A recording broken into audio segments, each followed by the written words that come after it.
Although the deer gun season is over and most of the state is snow covered, there's still plenty of hunting and trapping and other outdoor opportunities available. Assistant Wildlife Chief Bill Haase will go over some of those opportunities. I'm Mike Anderson with the North Dakota Game and Fish Department.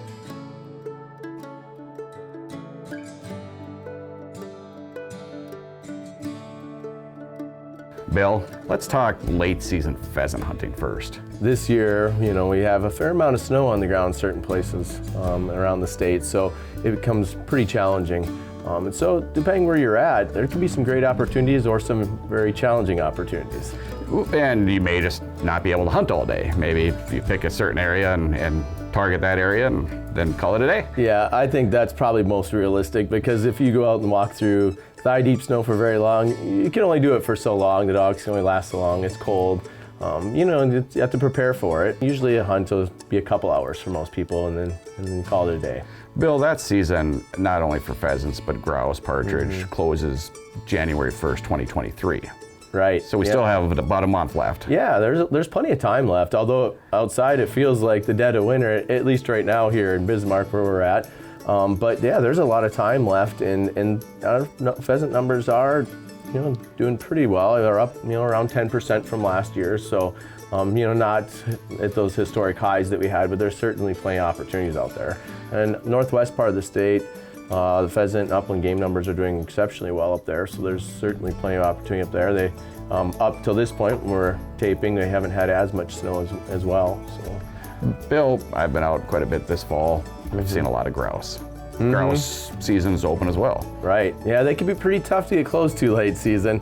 The tactics sometimes need to change, but I noticed that as well during this past gun deer season. I saw a lot of grouse on the landscape and some large flocks.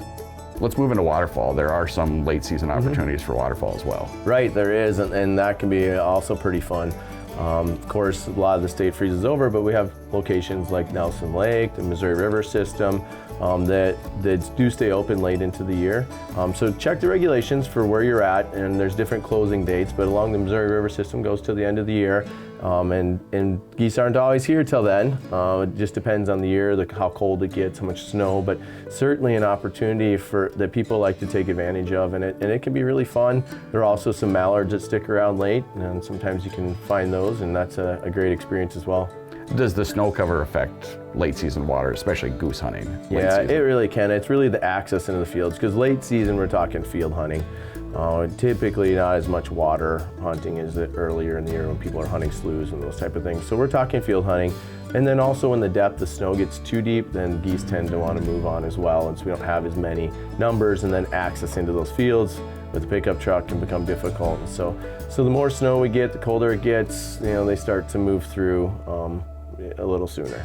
And fall turkey, if you got lucky enough to get a license for fall turkey. Yeah, that's a good point. Yeah, fall turkey, that can be really fun too. The birds do congregate, and I know sometimes landowners' tolerance can get a little testy when you get that many turkeys in their yard, and they're yarding up in their farm yards and things like that. So that's an opportunity where oftentimes a person can get permission to hunt for fall turkeys, and that's a great way to help the landowners too, to keep those populations in check.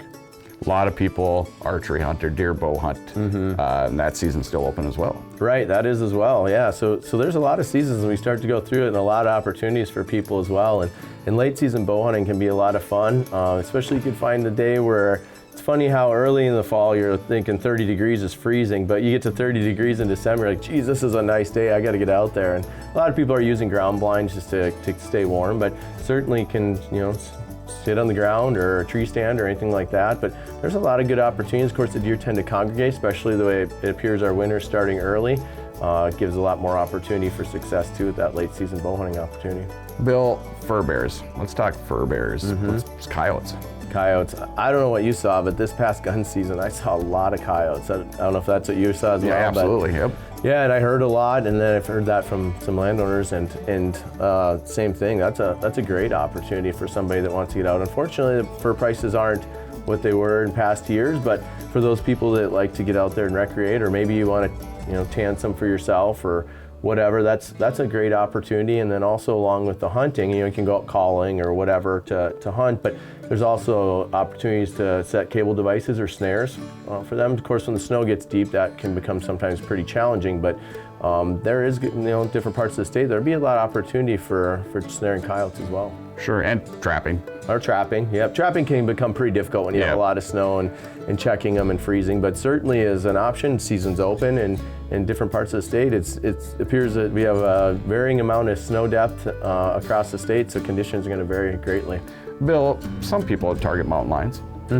That season open, it's kind of, there's split zones there. Explain that a little bit. Yeah, so that's we've got two zones. So we have, zone 1 is what we call like our primary habitat in the Badlands, and so that is zone 1. The rest of the state we call zone 2, and so that season's open all the way into March, and we don't have a quota on that.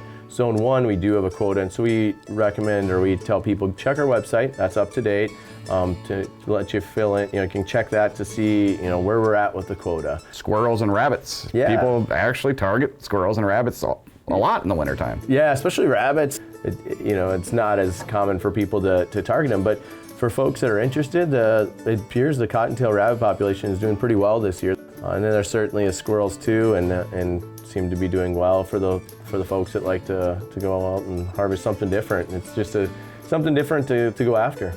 Bill, there's some other additional opportunities on national wildlife refuges. Explain. Some of those areas open up after gun deer season for upland game hunting, so pheasants and grouse. But check those regulations. They're very specific to portions of those refuges, but it's a great opportunity to open up some of these additional acres for the late season. Bill, with snowmobiles on the landscape, track machines out having fun in the snow, explain that, especially like on our wildlife management areas. You can't have snowmobiles there, is that correct? Right, that's correct. And of course, we're supportive of people just getting out and having fun. And with the snow in the landscape, all those folks are definitely going to be out and hitting the trails. And so we just remind people that to stay to the trails, whether that's public or private land. Even private land, you get permission to drive off of the trail. On the public lands, we typically do not allow any off-trail driving. So, for example, our wildlife management areas, we occasionally have issues with people driving through the wildlife management areas, and you can't do that. And there's reason for that. We want to keep the harassment and off-trail driving to a minimum, and same thing as during the regular hunting seasons. You have to stay on the trails, and so the same rules apply. And it's illegal to chase wildlife. We don't want people harassing wildlife with snowmobiles. Yeah, that's really what we're after, and we just encourage people to use common sense, stick to the trails, and have fun out there. A lot of great information, Bill. Thank you. Yeah, you're welcome.